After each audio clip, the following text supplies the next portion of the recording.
अस्सलाम वालेकुम नाज़रीन, मैं हूं फ़ख्र रहमान और आप देख रहे हैं मेरा यूट्यूब चैनल डे न्यूज़ में। आज हम बात करेंगे पाकिस्तान के योम दिफ़ा और मुकदमा जो है वो हुब्बुल वतनी का है। सबसे पहले तो योम दिफ़ा के हवाले से मैं तमाम जो हमारे मुसल्लह अफ़वाज हैं, हमारे शोहदा हैं, उनको खिराज तहसीन पेश करूँगा कि आज पाकिस्तान अगर कायम व दायम है, पाकिस्तान के अंदर अगर अमन है तो उनकी कुर्बानियों की वजह से है। 80,000 से ज़ायद कुर्बानियाँ पाकिस्तान की मुसल्लह अफ़वाज, पाकिस्तान की आवाम ने दहशत गर्दी के ख़िलाफ़ 20 साल से 22 साल से जारी जो जंग है उसमें दे चुकी है।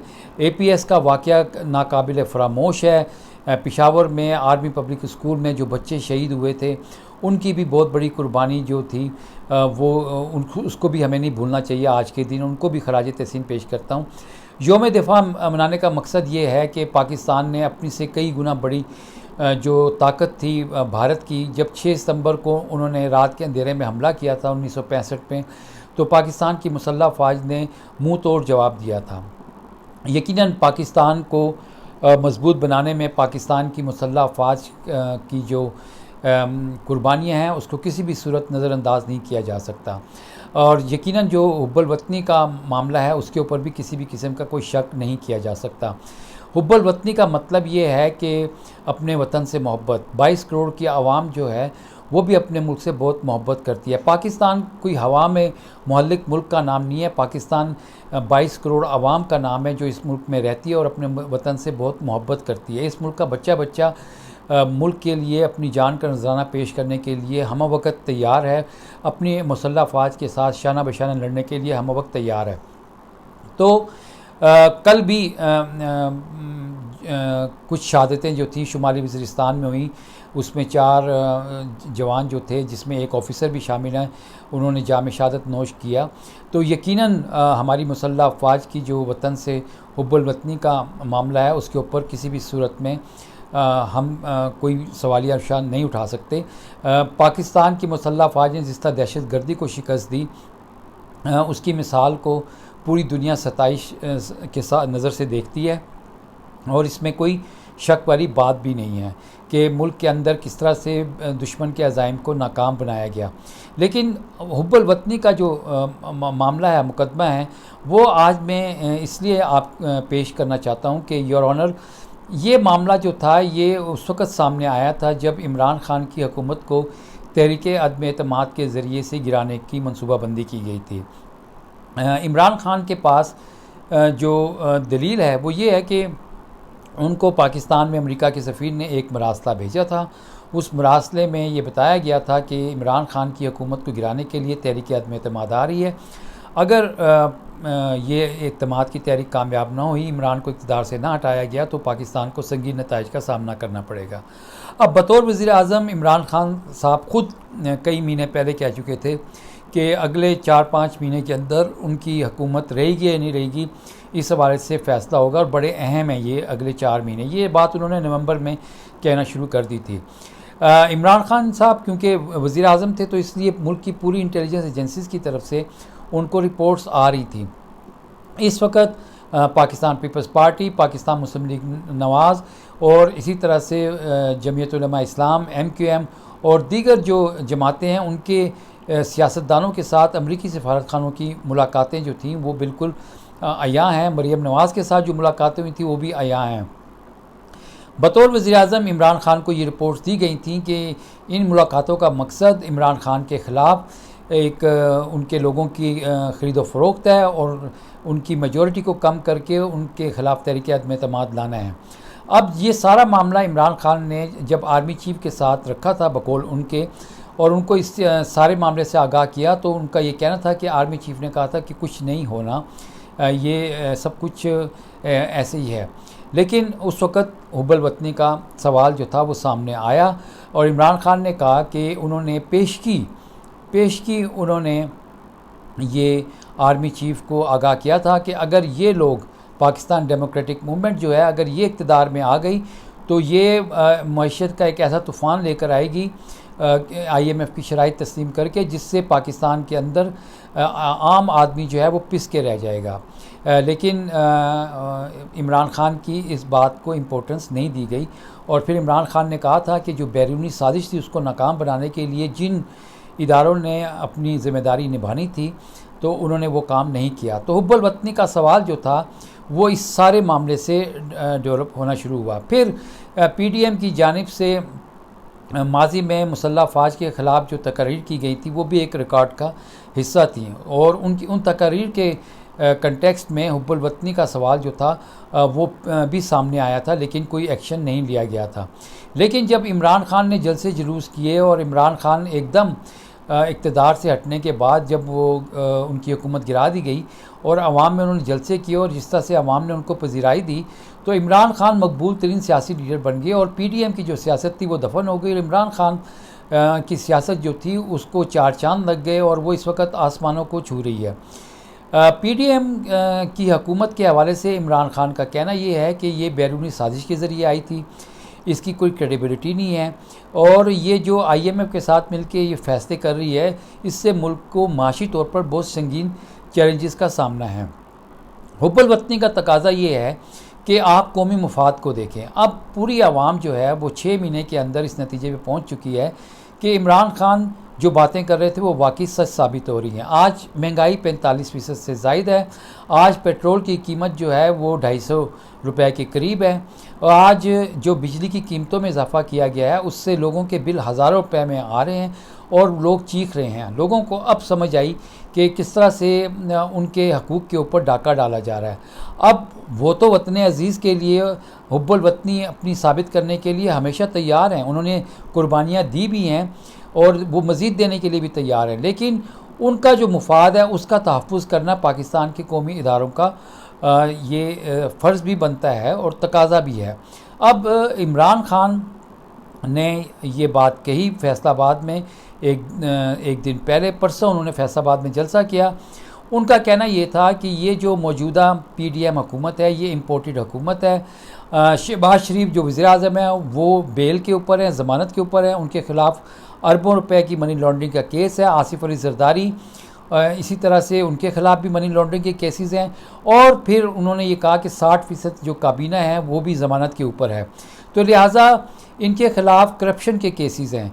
ये इक़्तिदार में इसलिए आए थे कि ये अपने करप्शन के केसेस को बंद करा सकें, उनका ख़ात्मा कर सकें, और 1100 अरब रुपए की इन्होंने जो करप्शन के केसेस थे उनको ख़त्म कराने की कोशिश की है, नैब तरमीम की हैं, और जो इस वक्त सुप्रीम कोर्ट में चैलेंज हैं। अब हुब्बुल वतनी का योर ऑनर जो सवाल दोबारा से जिस तरह मैंने आपको कहा कि खड़ा हुआ है, वो इमरान खान ने फैसलाबाद में तकरीर की। इमरान खान ने कहा कि नवाज़ शरीफ और आसिफ अली ज़रदारी कौम का पैसा चोरी करके, करप्शन करके यहाँ से बाहर ले गए, और अमेरिका और दीगर जो इनके आका हैं ये उनके ग़ुलाम हैं। तो ये किसी भी सूरत में मुल्क के वफ़ादार नहीं हैं, ये मुल्क का पैसा लूट कर बाहर ले जाते हैं और यहाँ पे करप्शन करते हैं, तो ये लिहाजा इनके ऊपर कौन हाथ डालेगा। अब उन्होंने ये कहा कि नवंबर में नए आर्मी चीफ की तकर्री का मामला आने जा रहा है और नए आर्मी चीफ का तकर्र होगा। इमरान खान ये समझते हैं, क्योंकि वो वज़ीर-ए-आज़म भी रहे हैं, यकीनन उनके पास कोई इन्फॉर्मेशन भी होगी कि नवाज़ शरीफ और ज़रदारी, आसिफ अली ज़रदारी नया आर्मी चीफ अपनी पसंद का अपना कोई मर्ज़ी का आर्मी चीफ लगाना चाहते हैं। और इमरान खान ने इस हवाले से मुतनब्बे किया कि एक तगड़ा और एक मुहब्बे वतन आर्मी चीफ ये लगाने से कतराते हैं, ये डरते हैं, क्योंकि वो इनसे पूछेगा कि ये पैसा कहाँ से आया, ये करप्शन तुमने कैसे की। तो इस हवाले से पाकिस्तान की फ़ौज की जानिब से शदीद रद्द-ए-अमल सामने आया, और मुहब्बे वतन कल के हवाले से जो सवालिया निशान उठाया गया उस पे उनका ये कहना था कि फ़ौज के अंदर तमाम तकर्रियाँ मेरिट पर होती हैं, और किसी भी सूरत में हुब्बुल वतनी के हवाले से कोई सवाल नहीं उठाया जा सकता कि सदियों से जो जिस तरह से मुसल्लह अफवाज कुर्बानियाँ देती आ रही हैं, एक सिपाही भी है आर्मी चीफ बन सकता है। उनका ये कहना था कि माफ़ कीजिएगा, एक सिपाही का बेटा भी आर्मी चीफ बन सकता है। यकीनन फ़ौज के अंदर मेरिट है। हमने ये देखा है कि जब एक लेफ्टिनेंट जनरल ने और एक ब्रिगेडियर ने मुल्क से गद्दारी की, वो दुश्मन मुल्क और अमेरिका के लिए जासूसी कर रहे थे, तो एक को सज़ाए मौत हुई और एक को उम्र कैद की सज़ा सुनाई गई। और इसमें कोई शक नहीं है कि पाकिस्तान का जो मुफाद है वो सबसे अव्वल तरीन है। लेकिन इस वक्त जो महंगाई हो गई है ये कौमी सलामती का सबसे बड़ा मसला बन गया है, और इस कौमी सलामती के मसले में मईशत जो है वो सफ़े अव्वल है। इसलिए आप एक तरफ देखें कि सैलाब आ चुका है और मौजूदा हुकूमत की क्रेडिबिलिटी के ऊपर सवालिया निशान ये है कि इनको कोई डायरेक्ट कैश देना नहीं चाहता। और जब ये PDM की हुकूमत आई थी और शहबाज शरीफ जो थे वो ऑन रिकॉर्ड ये बात कह चुके हैं कि वो बैगर्स आर नॉट चूज़र, यानी कि उन्होंने कौम को बैगर्स कहा। तो जो मुब्बे वतन कौम है, 22 करोड़ की आवाम मुब्बे वतन है, तो इन स्टेटमेंट से जो उनके जज्बात को ठेस पहुंची है, उनके हुब्बुल वतनी के जज्बात को जो ठेस पहुंची है, उसका भी मदावा होना चाहिए। इसी तरह से वो कहते हैं कि IMF से पेश की इजाज़त लेनी पड़ेगी छींक लेने से पहले।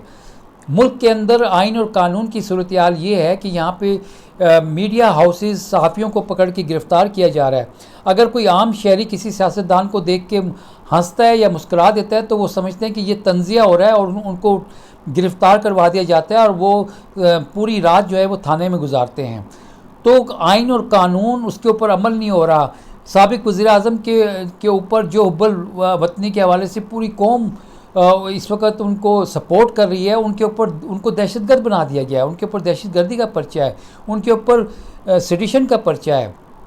और जो रद्द अमल सामने आया हुकूमत की तरफ से कि ये रैंक एंड फाइल के अंदर बगावत डालना चाह रहे थे, तो फिर कौम आज PDM के जो रहनुमा थे, नवाज शरीफ हो, आसिफ अली जरदारी हो, मरियम हो, ख्वाजा आसिफ हो जो वज़ीर दिफा हैं, मौलाना फजल रहमान हो, उनके बयानात को जो इस वक्त सोशल मीडिया पर लाकर सवालात उठा रही है, वो भी हुब्बुल वतनी के कंटेक्स्ट में बड़ी अहमियत के हामिल हैं। योर ऑनर मेरा यहाँ पर जो मुकदमा है वो हुब्बुल वतनी का मुकदमा है, और हुब्बुल वतनी में अगर नवाज शरीफ ये बयान दे कि फ़ौज अपने चीफ के ख़िलाफ़ बगावत कर दे तो ये ज़्यादा संगीन जुर्म है, या इमरान खान ये जब बात कहता है कि मेरिट पर नया आर्मी चीफ लगाया जाए, जो करप्ट लोग हैं, जिनके खिलाफ करप्शन के मुकदमात हैं, जिनकी क्रेडिबिलिटी नहीं है, जो चोर हैं, जो मुल्क के ख़जाने पे डाका डालते रहे हैं और अरबों रुपए यहाँ से उठाकर बाहर ले गए, उनके बाहर बैंकों में पड़े हुए हैं, और क्या वो हुब्बुल वतन है?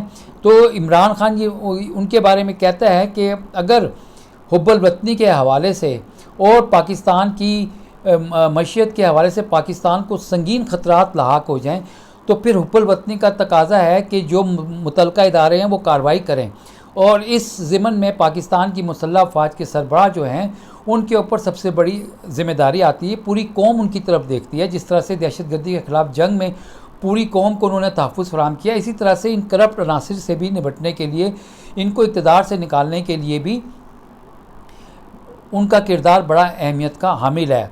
अवाम को गुस्सा इसी बात के पर था कि इमरान खान के ख़िलाफ़ तो करप्शन का कोई केस सामने आया नहीं, तो ये जो जिनके ख़िलाफ़ अरबों रुपए की करप्शन के, मनी लॉन्ड्रिंग के केसेस थे, इनको ला के इक़्तिदार में बिठा दिया गया। अवाम के जो हुब्बुल वतनी के जज्बात थे उसको ठेस पहुँची, क्योंकि 3.5 साल से जो एहतसाब का अमल चलता रहा अदालतों में अंदर, अवाम तवक्को कर रही थी कि इनको अदालती निज़ाम के तहत सज़ा होगी, लेकिन नहीं हुई।